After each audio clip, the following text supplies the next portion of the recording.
Aku nangkepnya kencana, Cuman kencana, kimchi, ada kimchi juga ya kan?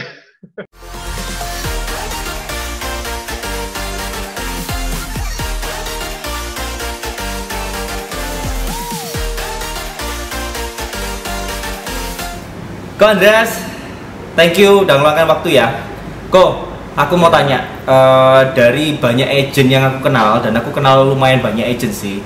Rasanya satu-satunya kamu itu adalah property agent yang ngomong multilingual language itu cukup banyak gitu loh. Kamu bisa ngomong bahasa apa aja sih, Ko? yang pasti paling lancar Indonesia ya. Biasanya gitu. Sama ya? Bahasa Sama dong.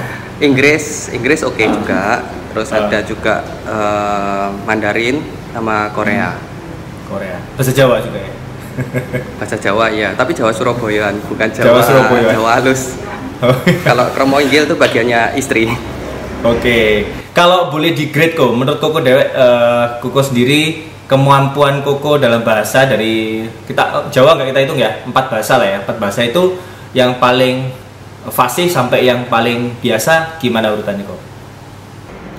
Fasih sampai biasa, ya itu lagi sesuai urutan nih, Indonesia, Inggris, Mandarin sama Korea. Oh, I see. Nah, itu dulu kalau Indonesia pasti udah lah ya bahasa ibu lah ya, bahasa dari lahir. Bahasa Inggris mungkin ya dari sekolah banyak lah mungkin apa. Dari kalau Mandarin sama Korea ini Koko belajarnya di mana ya? Mandarin aku pernah sekolah di China 1 tahun 2003 sampai 2004. Kalau Korea ya sekolah bahasa. Jadi 1 tahun di kota namanya Baoting, sekitar 200 kilo dari Beijing. Kalau bahasa Korea sih belajar sendiri. Bahasa Korea belajar sendiri, otodidak.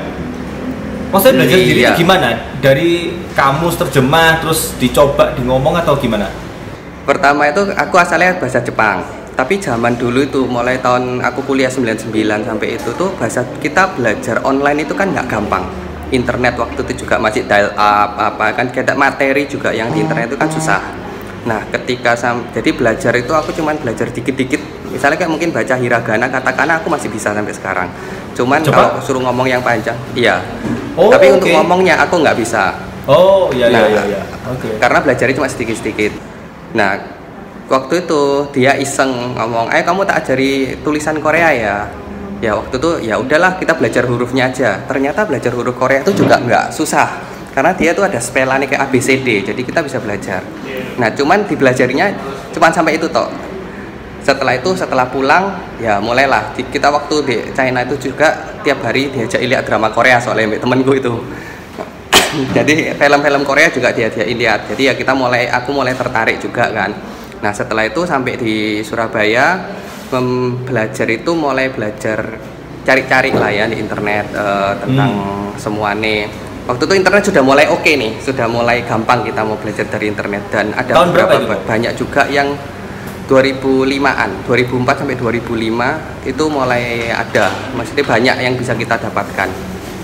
Nah, di sana belajar sedikit-sedikit, dan waktu itu aku merasa oh ternyata bahasa Korea ini lebih gampang ya dipelajari dari bahasa Jepang, karena kita bisa spell. Karena kalau bahasa Jepang itu kan kita harus kombinasi dengan karakter Chinese ya, jadi kita harus tahu nih karakter ini bacanya gimana, dan karakter ini ketika dibaca dengan karakter yang lain itu ada perubahan baca. Oh, bisa Tapi beda kalau Korea pronunciation benar-benar ya? bisa. Iya betul, Oh, bahasa I Jepang see. itu kayak bisa beda pronunciation. Nah, kalau bahasa Korea ini benar-benar cuman ya kamu kayak ABCD lah. Kita begitu ngerti hurufnya kita bisa baca. Kan gini, bahasa itu kan aku tahu ya. Ini hampir semua bahasa sama lah ya.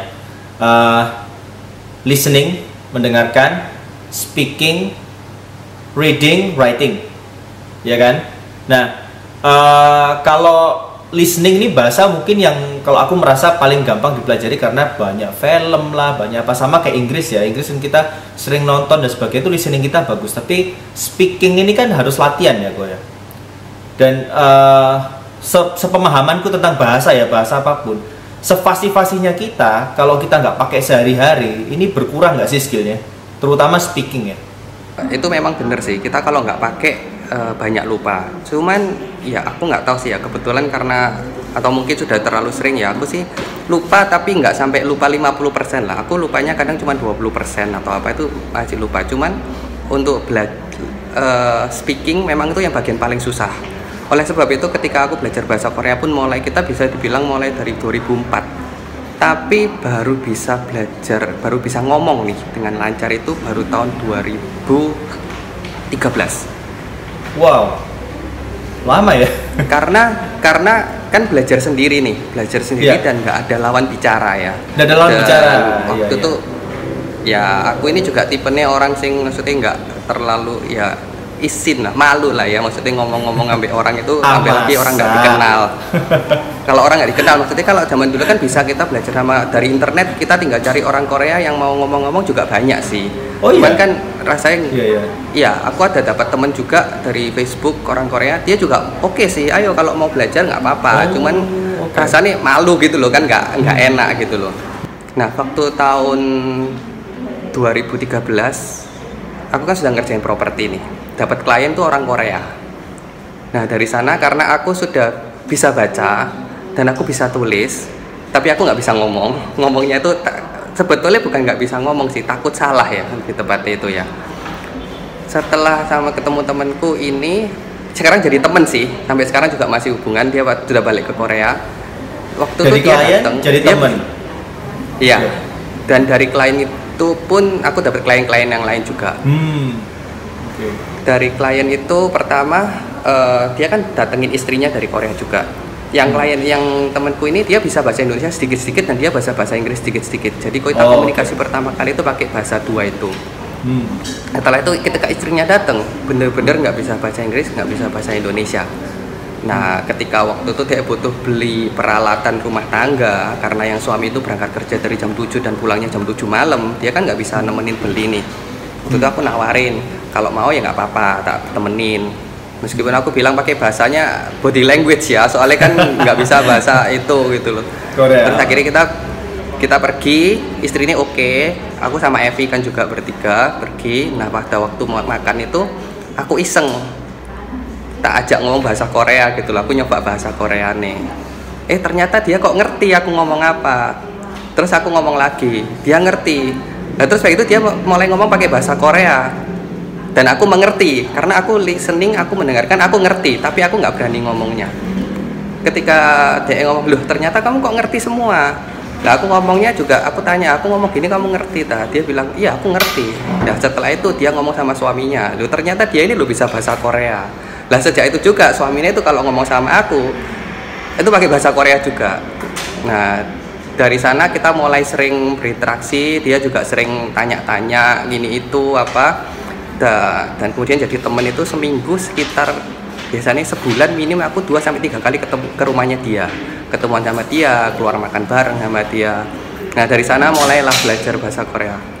Itu pertama kalinya Koko kayak real conversation di full Korea ya itu ya, waktu makan itu ya? Iya, betul. Ini menarik ya Ko ya, kalau aku ngeliat dari cerita ini berarti artinya Koko ada punya satu skill karena bisa bahasa Korea dan klien Korea ini jadi merasa dekat ya.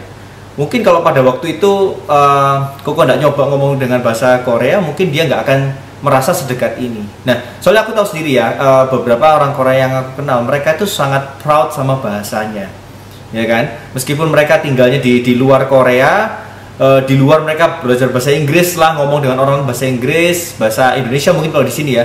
Tapi di rumah meskipun anaknya lahir di sini gitu, dia akan mencoba untuk ngomong bahasa Korea gitu ya. Jadi mungkin dengan Koko bisa bahasa mereka itu ada semacam apa ya, kayak ikatan yang mereka nggak sadar gitu ya. Nah, ya, ini menarik lebih friendly sih terhadap kita. Iya betul. Ini menarik kok. Nah, aku mau tanya ya, Koko di properti udah dari tahun berapa kok? Awal pertama? Mulai properti itu 2010-an ya. 2010 berarti 10 tahun ya, kurang lebih lah kok ya. Iya. Dalam karirnya Koko di property agent selama 10 tahun ini, ya. Ini sudah pernah kepake semua nggak bahasa 4 yang Koko punya? Ya Korea tadi udah, Indonesia pasti ya. Inggris dan Mandarin ini kepake nggak di dalam profesi ini? Kepake. Aku kalau Inggris klienku juga ada orang bule juga pernah banyak sih sampai sekarang juga, bahkan ada yang sewa sama aku udah 5 tahun ini dan masih ongoing, itu juga orang bule di Inggris pasti kepake. Dan sebelumnya juga beberapa klien bule juga mereka pakai ya pakai Inggris. Nah Mandarin juga kepake, ada yang pernah sewa sama aku juga gudang, ada yang pernah klien beli rumah juga ada 2 pakai Mandarin juga.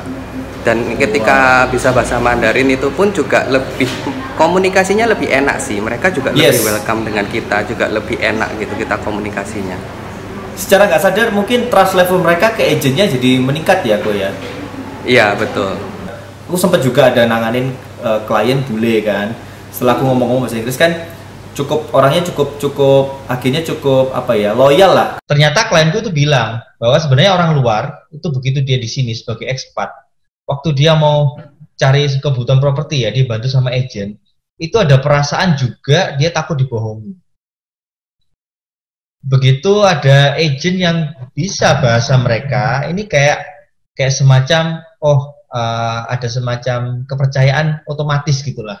Sedikit banyak itu sangat membantu gitu. Dan tak rasa Ko Andreas ini 4 bahasa yang Ko kuasai ini di Surabaya sebagai property agent ini added value banget ya bro. Soalnya kalau kita lihat kan populasi dari let's say Indonesia, jangan ngomong ya, English speaking expat, Mandarin speaking expat sama Korean speaking di Surabaya itu jumlahnya cukup lumayan loh sebenarnya kan. Iya. Bahkan kalau kita menguasai bahasa lain misalkan Prancis atau Spanyol mungkin bisa ya. Cuman mungkin marketnya di Surabaya ini nggak terlalu gede nggak sih? Ya, yang paling banyak sih. Tapi kalau misalnya kita ngomong dari orang Eropa atau orang apapun, itu kebanyakan mereka tetap bisa English speaking juga. Jadi dan mereka kemampuan English speakingnya mereka itu di atas rata-rata juga sih. Jadi kita kalau komunikasi pakai bahasa Inggris itu no problem sama sekali kalau sama expat dari Eropa atau dari itu. Cuman mungkin yang paling problem itu dari Asia ya. Memang kalau dari Asia itu karena English mereka juga nggak terlalu bagus. Dan mereka sangat, yaitu lagi pride dengan bahasanya mereka sendiri itu. Mereka benar-benar ngomongnya mau pakai bahasa mereka sendiri. Betul.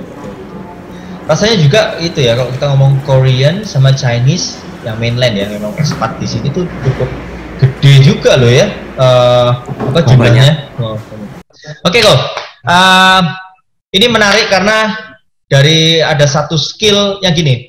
Kita kadang sebagai property agent kan harus menguasai skill ini dan ini, tapi ada some added value yang Koko punya, yaitu language ini, 4 bahasa yang aku rasa Koko jadi ketemu sebuah niche gitu, sebuah niche di market bahwa ini nggak semua agent bisa ngasih service ini ya.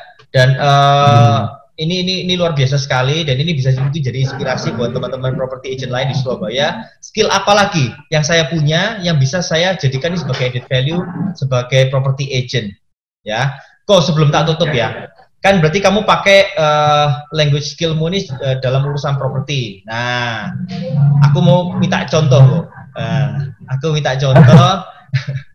Kalau Koko ngomong ini ya, oke, deal ya, harganya 5 miliar. Ya. Pakai bahasa Korea gimana? Mandarin gini dulu. Inggris gimana? Mandarin gimana? Korea gimana? Wah, kalau ngomong pakai kayak gitu kayak kok susah ya, karena aku nggak pernah menggunakan bahasa seperti itu sih. Maksudnya deal dengan harga kayak gitu ya. Paling cuma kalau aku sih cuma ngomong, mungkin kalau Inggris ya, are you sure you are okay with the price? 5 billion rupiah. If you are okay, when will you going to give the down payment? How to settle the payment and everything? If you're okay, I will forward it to the owner and we can proceed with the transaction. Ya gitu sih. Oke, kalau Mandarin? 这个价钱没问题吗？没问题的话，什么时候可以给定金？ Oke, artinya apa, Bro? Artinya apa? Ya sama sih, ambil yang tadi. Oke. Ya. Kalau Korean. Nah ini mungkin yang jarang orang bisa. 이 가격은 괜찮아요? 괜찮으면 다운 페이먼트는 언제 낼 수 있어요? Udah. Kayak gitu sih. Ya mirip lah kayak gitu. Aku nangkepnya kencana. Cuma Kencana. Kimchi, ada kimchi juga ya kan? Kimchi. Biasanya aku kalau gini sih aku lebih suka pakai kakao talk ya. Kalau orang Korea mereka kan suka pakai kakao talk ya. Jadi karena lebih fix gitu juga. Apa itu kakao talk? Kalau kadang kakao talk itu kayak WhatsApp tapi yang dipakai sama orang Korea. Jadi kalau kita berhubungan dengan orang Korea kita wajib harus punya kakao talk. Karena mereka nggak suka pakai aplikasi yang lain. I see. Jadi lebih ke nulis ya? Ya, karena kita kan ngomong tentang harga, tentang duit, dan tentang itu semua ya. Jadi kalau apalagi sama orang asing, aku lebih suka terperinci secara tulisan. Jadi kalau dia sudah oke dengan itu, kita bisa pastikan juga. Karena kalau misalnya mereka bilang, loh aku nggak jelas omonganmu apa, itu kan kita bisa menjelaskan. Karena kita sudah ada proofnya kan, sudah tertulis semua. Kita perincikan cara bayarnya, kita perincikan harganya, kita perincikan apanya itu semua. Kalau ini mungkin kalau sama orang Korea ya, apalagi kalau mereka perusahaan, mereka itu sangat terperinci sekali. Kalau misalnya kita ngomong sewa menyewa, jadi kita itu benar-benar harus kasih ke mereka itu selain harga sewa, mereka itu kita harus kasih tahu juga service charge-nya selama setahun berapa, kurang lebih pemakaian electricity sama waternya setahun itu berapa, biaya notarisnya berapa, dan seluruh biaya-biaya yang mereka keluarkan itu PBB dan semua, pokoknya semua biaya itu harus terperinci. Karena kalau nggak terperinci, kalau nanti di depan ada muncul biaya lain, mereka akan komplain ke kita. Merasa kayak ada hidden fee gitu ya, kali ya? Iya, betul. Jadi mereka benar-benar harus tahu yang keluarkan berapa. Karena nggak familiar sama kebiasaan-kebiasaan customs-nya di sini, pajaknya gimana sebagainya gitu. Betul.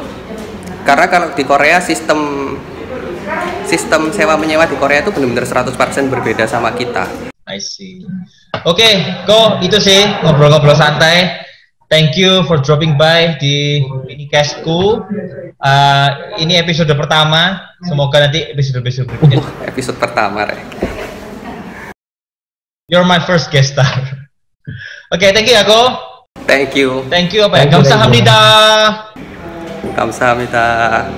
Oke, thank you boys and girls. That's it. See you on next Minicast.